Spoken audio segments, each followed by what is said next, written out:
that'll get us through to the next part of our meeting tonight, and that would be our challenge from last month.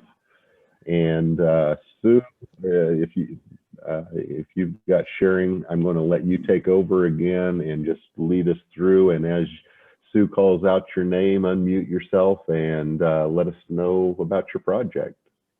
This is a challenge for the based on the 6-sided bowl demo that Efi had, and I think the challenge was a multi-sided bowl of any sort, right? Yes. All right. You're set, Sue. You have host privileges. Okay, Ann Molina starts off. Okay, I turned a 6-sided oak bowl, but I thought it was boring. There wasn't much going on with the grain, so I decided to paint it black and then distress it and then spray it with lacquer. Very nice, Ann. Nice, yeah. Thank you. That's pretty interesting. That oak, Yes. ash. Oh, Sue, or sorry, how did you distress it? Did you call it names and things? Well, and I threw it across the room and down on the ground and stepped on it, and yes. Oh, She made it watch the Chiefs game last night. Yes, I was doing it when I was watching the Chiefs game. She didn't say she depressed it. She said she stressed it, right? Okay, Daniel Dubois. wow. nice. I had to unmute. So I had a piece of spalted maple that had been given to me.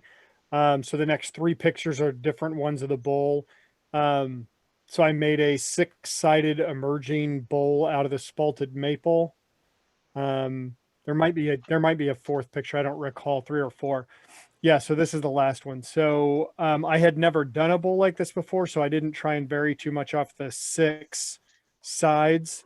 But I was really happy with how the top and bottom lined up to make it look like it was just passing through the plane of the 6 sides. And because it was something new for me, I even recorded it and put it out on my YouTube channel. So just trying to have fun and push myself to learn new things. That's beautiful. Very nice. Great piece there, Daniel. Well, thanks for the challenge. I like I said, I like pushing myself. So trying new things and things that I've never done before are right there. That'll grow your skills, I guarantee you. Yep.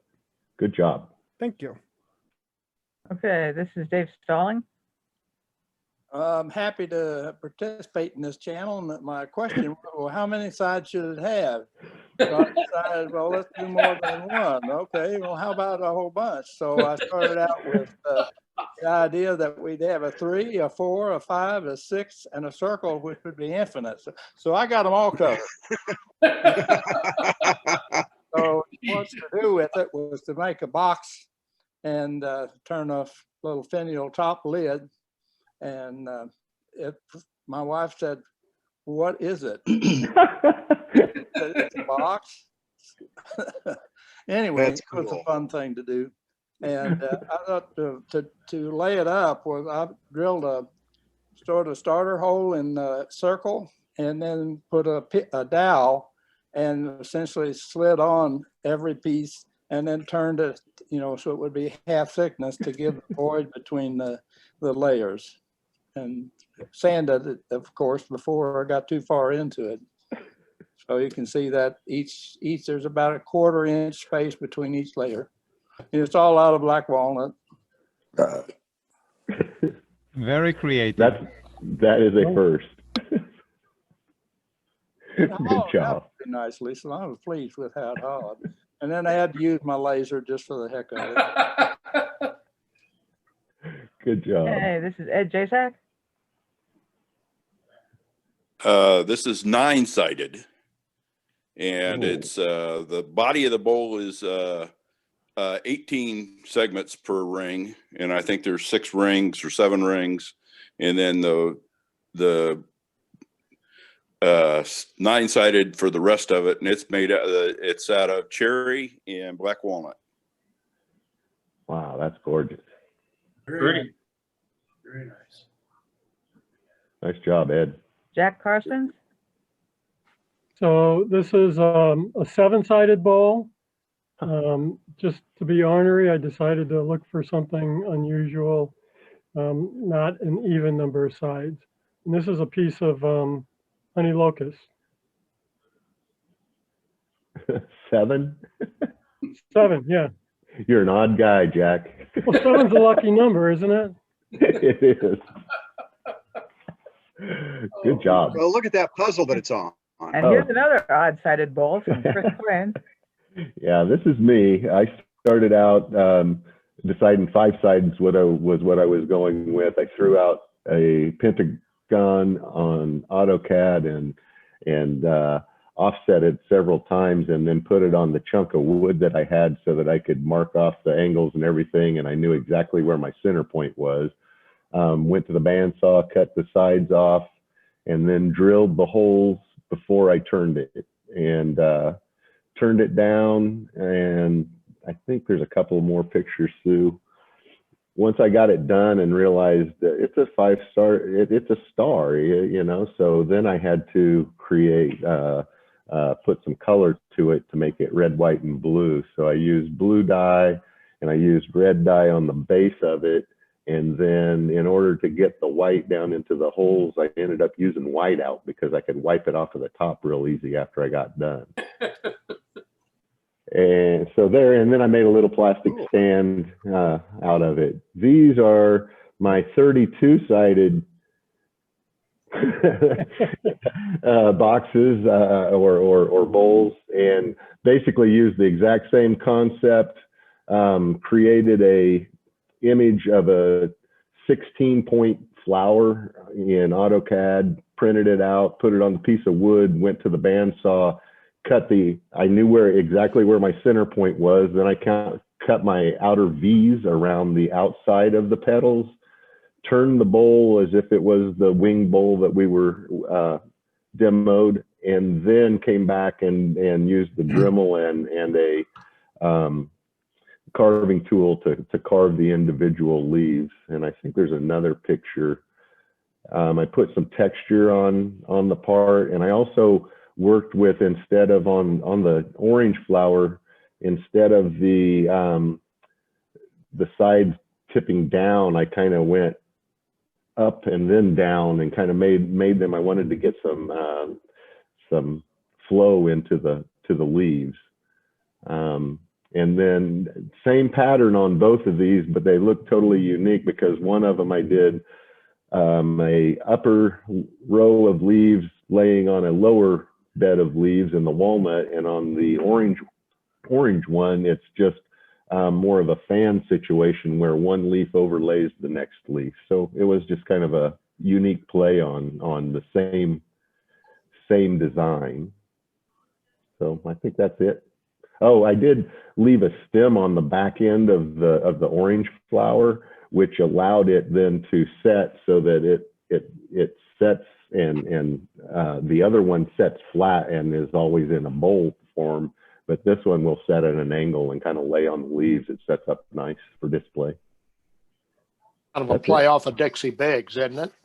Yeah, and really going back to Sue's demo, where she was just talking about, you know, how to carve and you know, what bits to use for what kind of cutting. All of that came in real helpful. So Sue, thank you. Chris, when I look at that, when I look at the orange one and I think about the top side, I got to thinking about if the top side had been brown in the middle, you got a sunflower there. Yeah, I thought about kind of pursuing it that way. I've actually spent Saturday trying to bend the wood by using steam so that I could create a stem. Ultimately, I'd like to have a stem that comes off and goes into a pot and play with that a little bit, but haven't got there yet. So anyway, thanks, Jim. Go on, Sue. Next that one. one's really cool. Okay, this is Mark Inman. Yeah, it's a segmented piece, 144 pieces total. 6-sided on the top. I wanted to emphasize the challenge, so I made the top very large. So had a few challenges with it, but yeah, that was it. This is Mike Thomas. You're cruel, Mark. Oh boy. This is, I don't know if you can hear me. My internet connection. We can hear you. Reading the paper this morning, I remembered I had to take pictures of my book.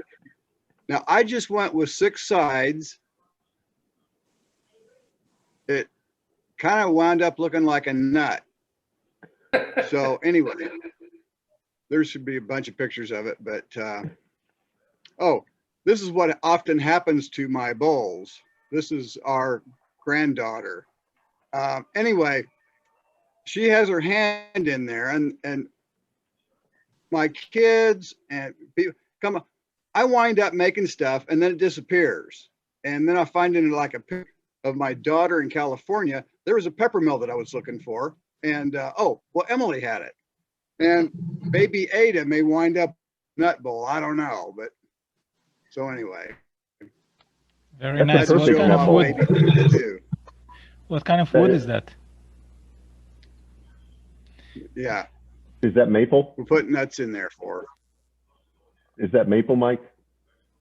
What's a nut? That's my store. Do you know what wood it is, Mike? Pardon? Do you know what wood it is? Oh, that is big leaf. Big leaf maple, I think, is where he was going before he locked up there. Yeah. All right, we saw you. Good job, Mike. Then this is another one from Mike. Oh, this is my show and tell. Oh, it had sides on it, so I put it in here. Yeah, we'll just. But that's only got 4 sides. That doesn't count. It's multi-sided. That's all that's required. Any number of sides. Except okay, well then show the pictures. This was a square to round bowl. I got this idea from when Rudy Lopez was at, you know, we had him to the shop for a demo and hands-on class. Anyway, this is kind of neat. I'm thinking this might be a real good demo for the guild, where about half of this is using like tools in the guild shop and then turning it. What I did with this is a piece of hackberry that I you know, cut square, and then I beveled the corners, and then I just painted it with this real special hard called Krylon. That's gloss.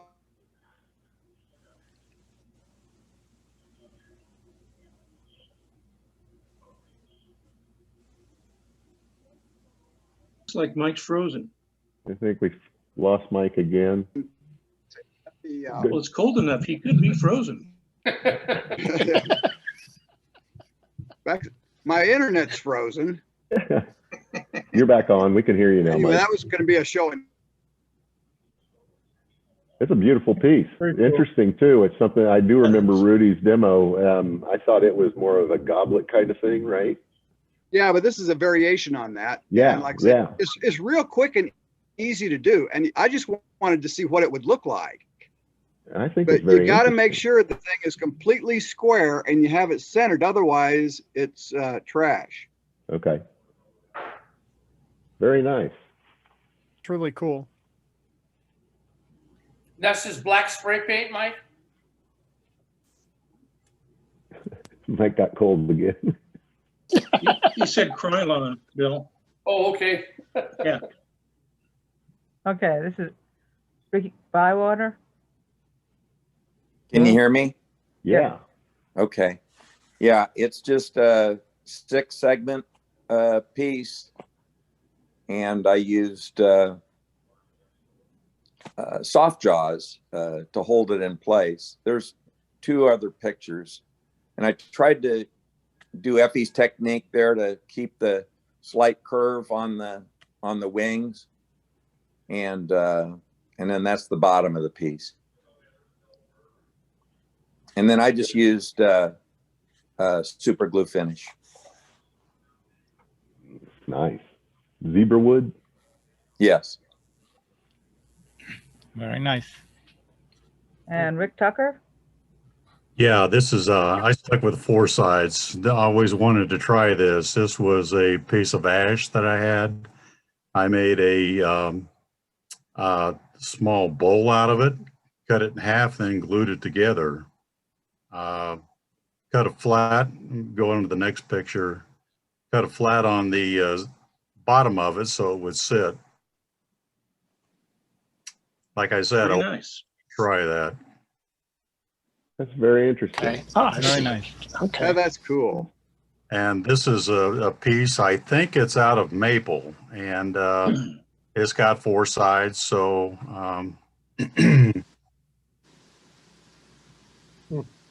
just that's what it is. I like that bark edge. Those were awesome. Very cool. This one is mine. It's redwood. Doesn't yet have a finish on it. And that's all of our challenge pieces. Oh, that was good job, guys. Those are cool. A lot of neat ideas too off of a single concept that was demonstrated. I hope we see that kind of thing next month too, with it being wide open to a multi-axis turning. So really appreciate all of you. Is there anybody, and just unmute yourself and say, hey, is there anybody that has one that they didn't get a picture sent to Sue? Yeah. All right, I don't hear anybody. So we'll just move on then, Sue. Let's move on to the show and tell items. Great job on the challenge. Before we do that, the challenge has a winner, a random drawing for the people that entered the challenges.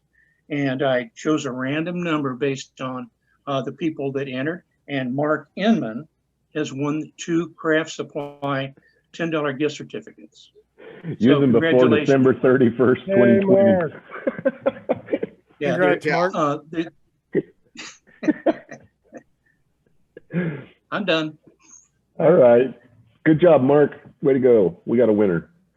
All right. So here we go to our show and tell items. Go ahead. This is Ann Molina. Oh, that's my banana. That was my breakfast today. Actually, it's, I was driving down 119th last week and saw them cutting down an oak tree. So I stopped and pulled this limb into my car, brought it home, and decided to make just a shallow live edge bowl. Nice. Very nice. And this is Dave Stalling. Okay, this is a neighbor contribution. It's a walnut pearl. And what was kind of unusual about it is that it had like roses all the way around the outside of the trunk. So this is a split in half tree segment. And just go ahead, Sue. Oh, the question is, what's on the inside is always what I like doing about burls. And this it turns out to have a dome. Unfortunately, the bugs had invaded the interior, and that hole you see there is about a 1/4 inch, went all the way through it and came out the other side. And the only way I knew it was empty is you could blow air in a number of places, and air came out other places.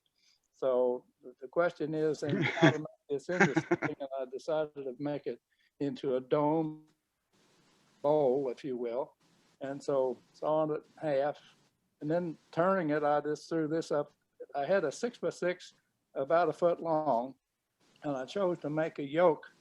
And there's a little piece of foam underneath the top.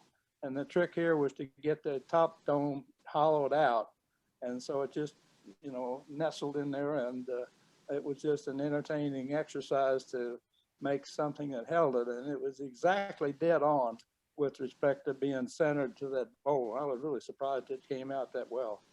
So that's the finished top and inside, and there's the 2 pieces back together hollowed out. So we're waiting, and hopefully we'll find space in the kiln.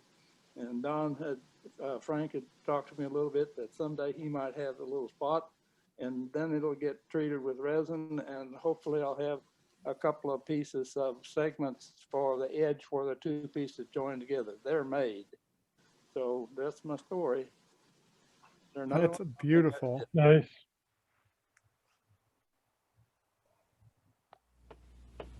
Okay, this is Efi. Yeah, I went to the auction of the guild, and they offered some exotic wood, and I made a lidded box threaded with a secret chamber inside.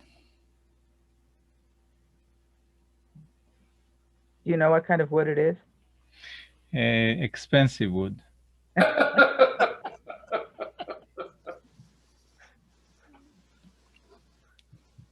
And this is Chris Klein.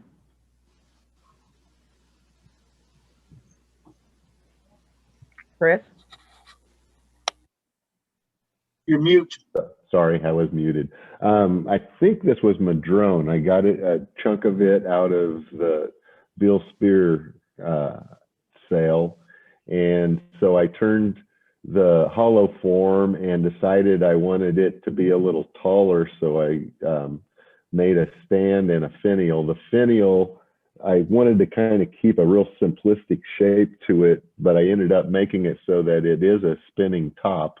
When you take it off, you can play with it.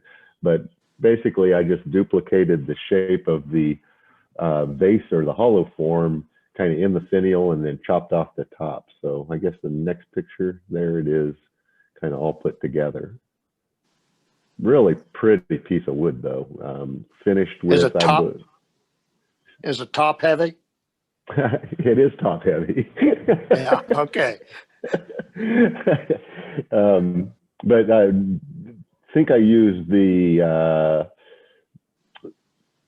CA glue, that medical grade 9407. I can't remember what it's called exactly. Parafix as a finish on it. Parfix. Parfix. And Parfix. it really finished up really pretty. It's got a nice, it is a very shiny finish, Sean, but I think you'd still like it. Did you buff it out like what they show? Or did you just? Yeah, I put it on sand it? I sanded it and then put it on the Beal buffer wheel. Okay. I was kind of careful because of the inclusions and surface stuff. I didn't want to get a bunch of stuff stuck down in those cracks. So I did it kind of gingerly, but I did polish out the outside to give it a little sheen. Okay. This is Rick Bywater. Ready for Valentine's Day. I wanted to bring this out of the archives. I actually made this 15 years ago, and I just thought it was appropriate for Valentine's Day.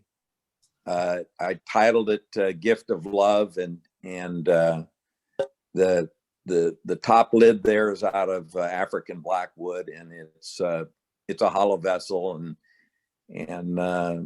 it's been dyed with the black dye is Balin's jet black, and the red is it's a stain, chestnut stain, and then it's spray lacquered. Very fun. It is timeful too. Very nice, Rick. Thank you. Yep. For sharing. And that's the full collection there. All right. Well, we had some fun pieces, things that hopefully will get in somebody's head and inspire them to try something new. David Stalling, I don't think I'll ever try that multi-sided bowl thing that you did. I don't know if I could handle that. you always have things that challenge me beyond my challengeable. but I appreciate it, and I thought it was fun. So great job. Thanks everybody for joining us tonight. I did remember one more note that was on our announcements that I think we're almost fully paid up on membership dues. And we had several folks, and I won't list names, but we had several folks that put in an extra donation, and I really wanted to thank you for that. it's going to help the club, and we're doing good, but that'll keep us feeling better down the line. Appreciate everybody's time tonight, stopping in and seeing everybody. Really like it when you guys' faces are on the screen, so that I can see everybody, because I miss seeing everybody in the shop. Jim Reynolds, I haven't seen you forever. I had to ask somebody the other day how you were doing, so it's good to see your face on there. Anybody, Jim? Anybody have any muted, Jim. questions? I mean, I got just a simple question. The demo was great, but how are you recording the 2 cameras on the thing? What mechanism or software are you using so you can put 2 or 3 cameras together to do that? Kevin, can you tell me that, or somebody?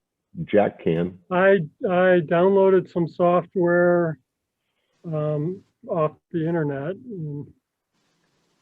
It's actually more for IP cameras, but it has an option to select USB cameras. So I have 2 USB cameras plugged into the laptop, and then the laptop's camera is used for the Zoom portion of it. I recorded it in Zoom, and I think that may be problematic. I need to find a way to record outside of Zoom. Let me see if I can find that software name real quick for you. Jack, do you know if it's similar to OBS? I'm not familiar with OBS.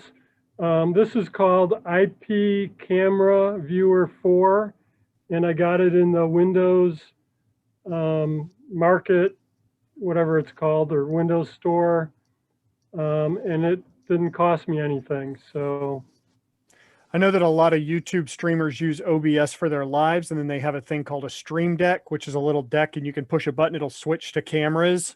And so it'll stream live on YouTube, and then it'll record also to your laptop, so then you can edit it for videos and stuff. So I didn't know how similar it was, if you knew. So thanks. I don't know. Okay. Thank you very much. Anybody else got any questions or any comments or anything? I tend to jump into these meetings, and sometimes by the time they're done, I'm so excited to get done that I just jump out and I don't give you guys any opportunity to ask a question or say anything. But here is your platform. So if you got anything you want to say or have a question, throw it out there to everybody. I have a question about the exotic wood. Does the club going to get any? We don't know. We don't know if the woodworkers even get any, because that wood is owned by the widow of the guy that was the flute maker. And at the first sale, the widow and the Woodworkers Guild shared the proceeds, and they're talking to the widow right now to see what she wants to do with the remainder of the wood.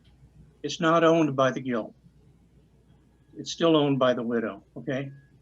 And what I think they're going to try to do is have another sale, maybe share the proceeds or do something else. But one thing that the Woodturners are doing for the guild is we recognize that a lot of the customers for that beautiful, beautiful wood are Woodturners. That's just the way it is, not really woodworkers so much. And so we're going to provide them a list of the regional wood turning clubs so that the Woodworkers Guild can contact them to try to elevate their next sale a little bit. So hopefully they'll have another sale. It'll give us a chance to buy some. Maybe the woodworkers will be gifted all that wood, and who knows what'll happen then. The woodworkers did ask us. The woodworkers did ask the board, actually through Kevin, asked us what they thought would be the best avenue, and we didn't really know other than to tell them to have another sale. That you know, not everybody probably had opportunity to get down there on that one day that they had it. I did say that it seemed a little pricey, that if they could come up with a more efficient and cheaper method in selling, that might be a consideration. So it's all in their hands, but we did offer them some advice, and the biggest advice was have another sale and you know, get it out there and try to get as many woodturners info on it as they can, and we'd expect them to have at least as much luck as they had the first time. I think they had 1,300 pounds of it or something, or and then they sold 30 pounds. I can't remember. Kevin, is that wrong? I got the numbers wrong. But That's wrong. They sold 600 pounds and they have 3,000 pounds remaining. So they had 3,600 pounds to start out with. Still They got plenty a lot there. of wood. Plenty there. Chris, what was the original price they were asking for the stuff? I think originally they started out at $15 a pound. And yeah, They sold it at $5 a pound. Oh, okay. And That's then what they the ended up, sale price was. Okay. And we recommended they cut that price in half for the next sale, something like that. or have a bucket sale as much as you can fit in a bucket or something like that. So we offered them a few ideas. Give it to Did us. anybody We'd see like his it. flutes? Just give it. Did No. anybody Lots of see it, any of his flutes? No, I didn't. Oh, we didn't. It's very dense and very heavy wood, so by the pound, it's still pretty pricey at $5. Yeah. Okay. That's true. Well, y'all, I appreciate everybody dropping in tonight. If you do have anything that comes up as far as a question or concern, find the board member through the website and shoot us an email. We meet monthly.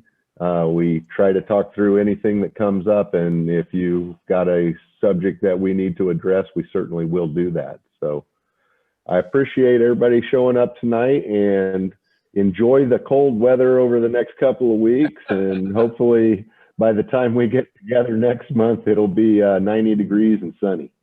All right. Good night, guys. Good night. Thanks, everybody. Stay warm, everybody. Yes.